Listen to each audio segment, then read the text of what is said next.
Basic English का part 2। पहले part में हमने बेसिक पढ़ा था, एबीसी के बारे में सीखा था और कुछ हमने थोड़ा सा सीखा था, और यहाँ पर हम इसका पार्ट 2 कर रहे हैं जिसमें हम सेंटेंस के बारे में सीखेंगे। सेंटेंस क्या होते हैं। In every language there is a need of group of words that communicate a complete message is called a sentence। इसका मतलब है कि हर लैंग्वेज में, हर भाषा में शब्दों का एक ऐसे समूह होता है जिसमें हम कम्युनिकेट करते हैं, एक दूसरे से अपनी बात बोलते हैं, यानी कि इसमें हम अपनी बात दूसरों तक पहुंचाते हैं। तो वो हमारा पूरा क्या बन जाता है, सेंटेंस बन जाता है।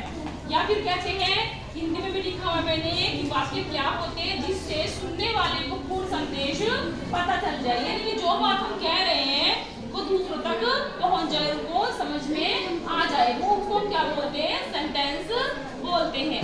अब सेंटेंस हमारे कितने प्रकार के होते हैं।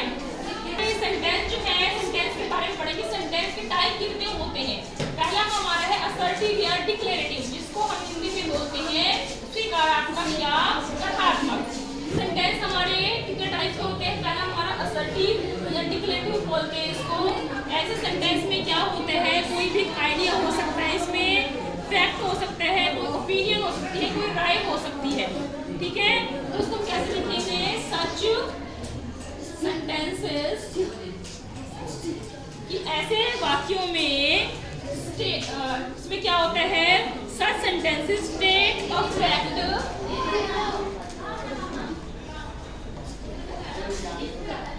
ओपिनियन, आइडिया, ठीक है। यानी कि सेंटेंस में हमारा एक कोई भी सोच हो सकती है, हमारी राय हो सकती है, तो हम कुछ भी उसमें अपने स्टेटमेंट दे सकते हैं, वो क्या होता है, हमारा एक सेंटेंस होता है। फॉर एग्जाम्पल, जैसे सेंटेंस है, राम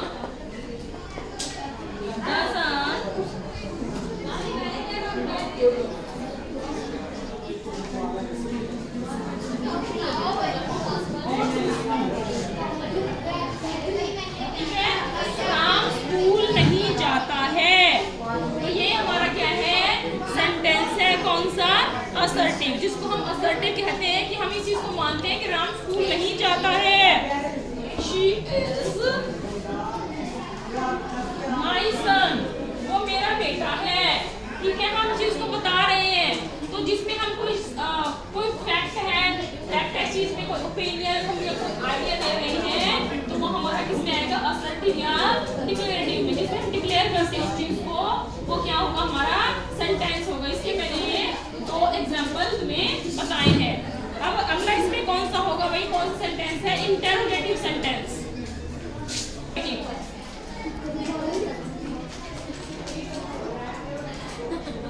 इंटरोगेटिव क्या होता है, प्रश्नवाचक वाक्य, सेंटेंस। जो हमारा इंटरोगेटिव सेंटेंस होता है, इसमें हम कोई प्रश्न पूछते हैं, जैसे हमसे हम कुछ पूछते हैं, where a question is asked, इसमें कुछ क्वेश्चन पूछा जाता है, जैसे do you play, do you play, क्या तुम खेलते हो। अब इसमें क्वेश्चन मार्क लगा है साथ में, तो ये कौन सा हुआ, इंटरोगेटिव सेंटेंस हुआ। जैसे व्हाट इज योर नेम, तुम्हारा क्या नाम है, ठीक है। ये हमारा हो गया इंटरोगेटिव सेंटेंस। तीसरा कौन सा है इसमें, इंपेरेटिव।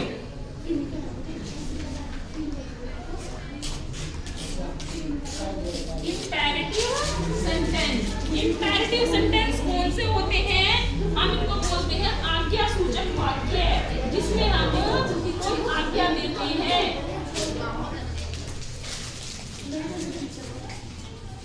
आज्ञा सूचक वाक्य, जिसमें कोई आज्ञा दी जाती है, जिसमें ऐसे वाक्यों में आज्ञा, आदेश या प्रार्थना व्यक्त की जाती है। सेंटेंस क्या होता है, आज्ञासूचक वाक्य होते हैं, जिसमें हम sentences which are used to permit, कोई परमिशन लेने के लिए, कमांड देने के लिए या रिक्वेस्ट के लिए इस सेंटेंस को यूज किया जाता है। फॉर एग्जांपल, सिट हियर, आप देखो ये हमारा कौन सा सेंटेंस है, सिट हियर, यहाँ बैठ जाओ, तो ये इसमें हम आज्ञा दे रहे हैं, सिट हियर, यहाँ बैठ जाओ, तो ये हमारा कौन सा हुआ, इंपेरेटिव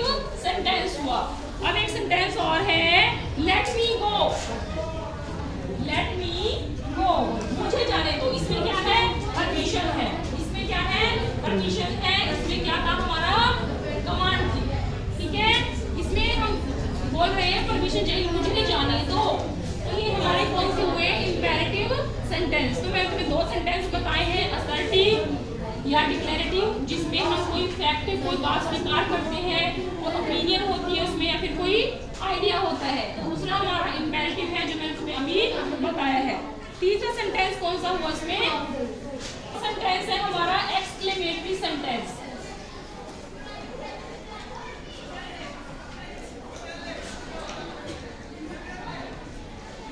ठीक है, एक्सक्लेमेटरी सेंटेंस का मतलब होता है विस्मयबोधक।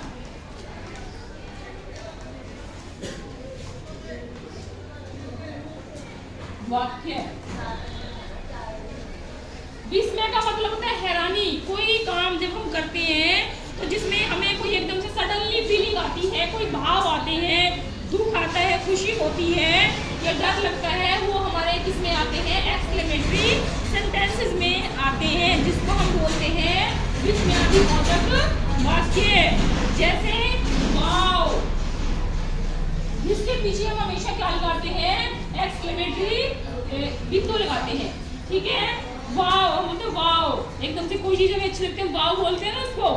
ठीक है, दूसरा है जैसे थैंक यू या थैंक गॉड। हम एकदम से कुछ चीज स्किप हो जाती है तो हम क्या बोलते हैं कि भाई कोई एकदम से कुछ चीज बन जाती है कि थैंक गॉड ऐसा नहीं हुआ, हम बोलते हैं ना। तो हम इन चीजों करके ये वाला साइन लगाते हैं।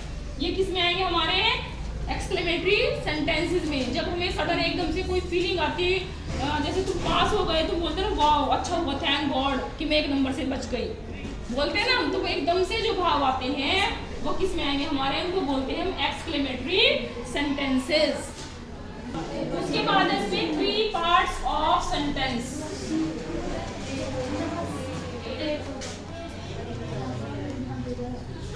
सेंटेंस के आगे 3 पार्ट्स होते हैं सेंटेंस को बनाने के लिए। ठीक है, सेंटेंस के 3 पार्ट कौन से हैं? पहला हमारा है सब्जेक्ट। सब्जेक्ट को हम हिंदी में बोलते हैं कर्ता, यानी कि जो भी कोई काम सेंटेंस में किया जाता है वो कर्ता के ऊपर बेस्ड होता है। ठीक है, कर्ता क्या होता है? जिसके बारे में वाक्य में बात हो रही होती है। ठीक है, उसको हम सब्जेक्ट बोलते हैं, यानी कि सब्जेक्ट किसी भी वाक्य का मुख्य केंद्र बिंदु होता है। जो सारा का सारा सेंटेंस है वो सब्जेक्ट के ऊपर ही डिपेंड करता है, जिसके बारे में हम बात करते हैं। सब्जेक्ट क्या होता है? जिसके बारे में बात हो रही होती है, जो वाक्य का केंद्र बिंदु होता है। Subject is the one whom which we talk about, यानी कि जिसके बारे में हम बात करते हैं। अब दूसरा पॉइंट टाइप क्या होता है इसका? वर्ब। सेंटेंस का दूसरा पार्ट क्या होता है? वर्ब, जिसको हम क्रिया बोलते हैं। ठीक है, अब हमारी क्रिया क्या होती है? कर्म। जो हम काम करते हैं, सेंटेंस में जो काम किया जाता है कर्ता के द्वारा, वो हमारा क्या होता है? वर्ब होती है। यानी कि वर्ब क्या है? Verb is the one,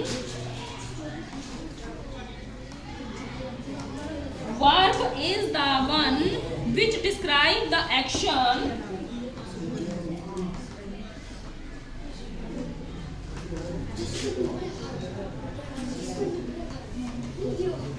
verb is the one which describe the action or the state of the subject।